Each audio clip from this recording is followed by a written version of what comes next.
Okay, been a little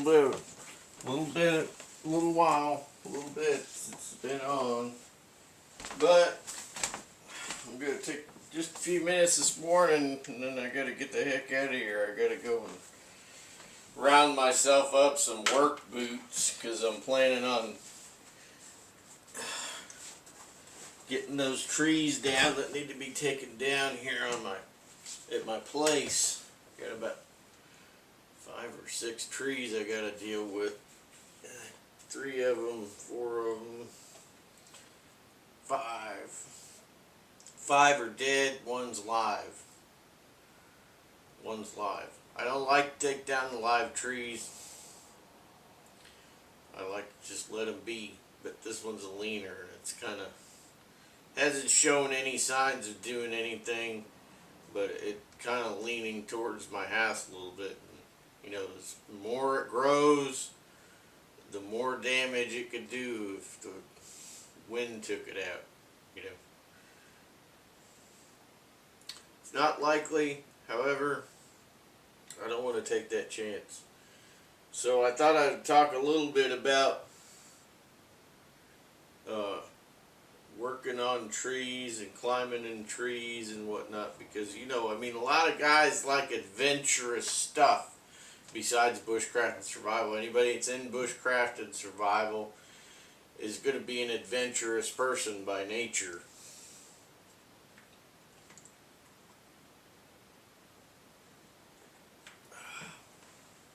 So I thought I'd talk a little bit about tree stuff.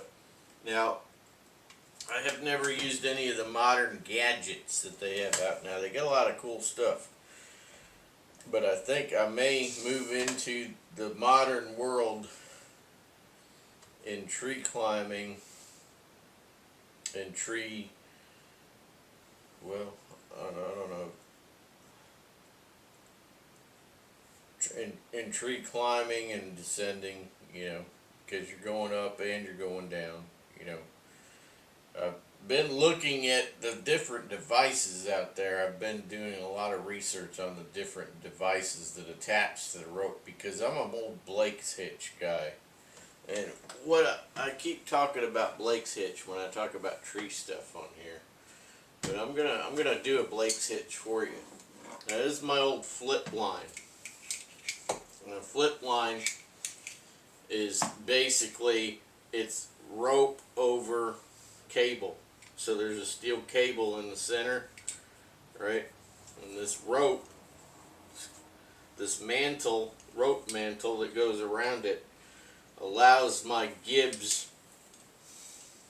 device to latch onto that, and I could tighten that up around the tree, and then when I lean back, it locks off. Okay, it's a Gibbs device.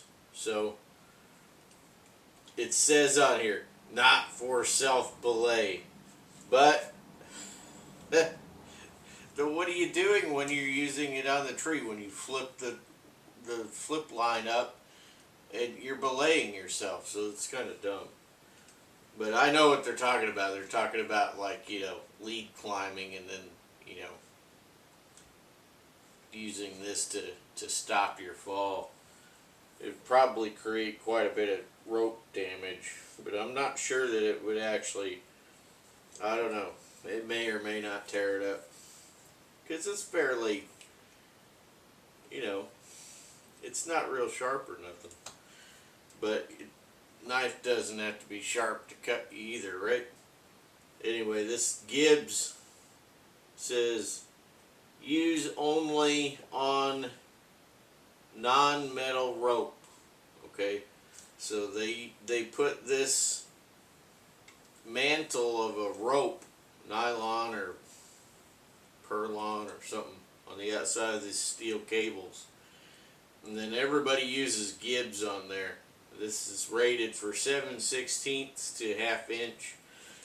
A lot of your cave people that like to crawl around in caves use a Gibbs also. But anyway, Gibbs is real popular for tree workers. Where was I? Blake's hitch. Alright, So this rope here, now this is an old rope I got in Europe. This is a mammoth rope. Can't remember, is it Swiss or French? Anyway, this rope is old, very old, and I still use it. I don't use it directly. I have newer ropes that I use for my lifeline, but I'll use a rope like this for redirection in a tree. So if I need to move around in a tree and not keep resetting or throwing my line over something and you know, redirects and all that, you know, I could just have this rope running to another section of the tree, and I can have the other end of it wherever I'm working currently, and then if I want to go over there, I could just let out slack on my crown, right, my lifeline that's going to the crown of the tree, and I could just make my way over there. You know, it's like a handrail, right? So you don't need to throw out a rope that hasn't had a ton of abuse, you know. You know, you could use it for something else, right? So that's old mammoth rope, and I've got this. This is a piece of that rope. That was an expensive rope. That's a dynamic 11 mil dry mammoth. And this is a piece of it. And this right here I would use to sling up over a branch, okay? And I do most of that work like that around my own house. Back years ago, my dad provided all of our stuff for our work when we did tree work, and we did felling and firewood and arborist work, all that sort of thing. I learned all that stuff from my dad. But anyway, Blake's hitch, right? So what I'm going to do is I'm going to show you how to do a Blake's hitch real quick. Let's just pretend that we're clipping in. Alright, let's just do this.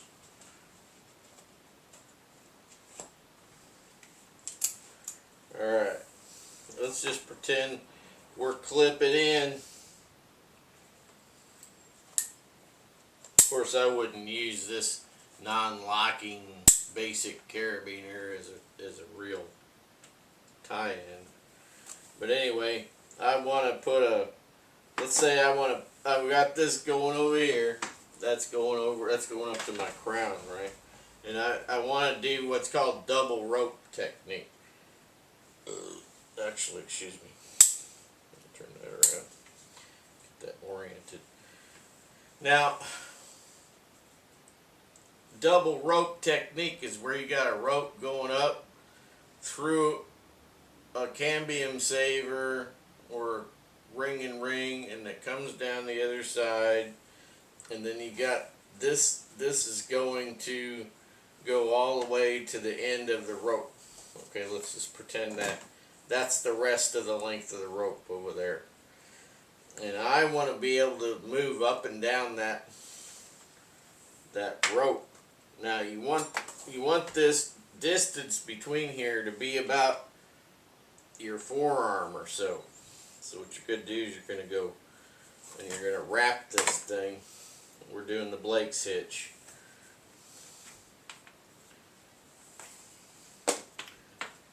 Some people do this, they wrap it,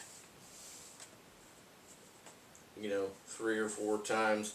But what you do is some go for more, just depending on how you're going to use that Blake's hitch. Are you going to use that more like a prusik, or are you going to use it more like a Blake's hitch, or what are you going to do?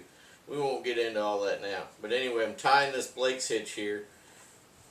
So going back. So see, I went over, right? So 4 times over, and then there it is.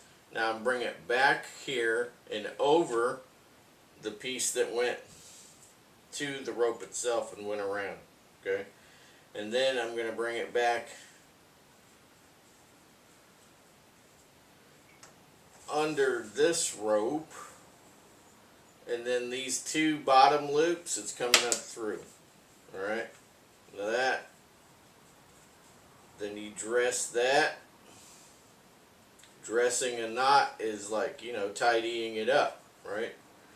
So, and then what you want to do over here is generally you just want to go ahead and tie you a stopper knot, right? So, a lot of people will just use a figure-8 knot, right?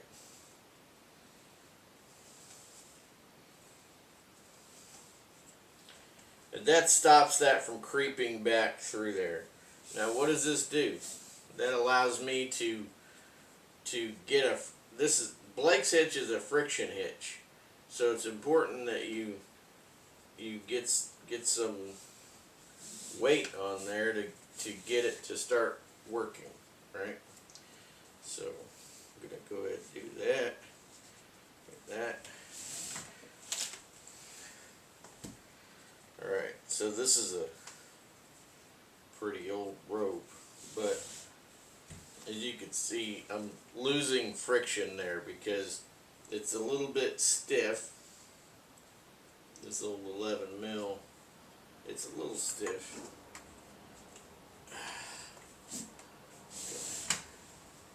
Alright, there we go. But when you're actually in the tree and you're putting body weight on it, it's gonna toe the line. it's gonna work tighter quickly because you're putting real body weight on it, right? So anyway, there's your bitter end of your Blake's hitch, and then you could just move this up and down this working line, right? This whole thing is working up and down, right? And they used to do what they call body thrust. I'm running out of time again. Body thrust, where you'd like pull the rope and then push this up, and then you would advance up the tree. And then, you know, things change. Things change a little bit. So, you know, what I used to do is I had take this and I run it to my harness, and I'd put a pulley down here, and then you can pull on that line that way, and then keep all this nonsense out of your, you know, from irritating you, out of your area. Be down there on a pulley, and you could pull on the pulley. You get some mechanical advantage there, and then you can push up at the same time, right? This is a figure-8 knot here. A lot of people use a bowline, but bowlines can like move around and whatnot. I'm running out of time. I'm gonna wrap this video up. I'll come back in another one. I got all kinds of goodies here to talk to you guys about. But mechanical devices, I pretty much settled on the Petzl zigzag, not the zigzag plus with the little swivel, but the zigzag that has 3 holes in it. I think that's pretty much what I've decided is going to be the device, the modern device. Yeah, that's slipping. Yeah, well, that's a very old rope. I'll give it a break. Yeah. I'll come back in another one. We'll talk a little bit more about some of this fun stuff. I'll see you there.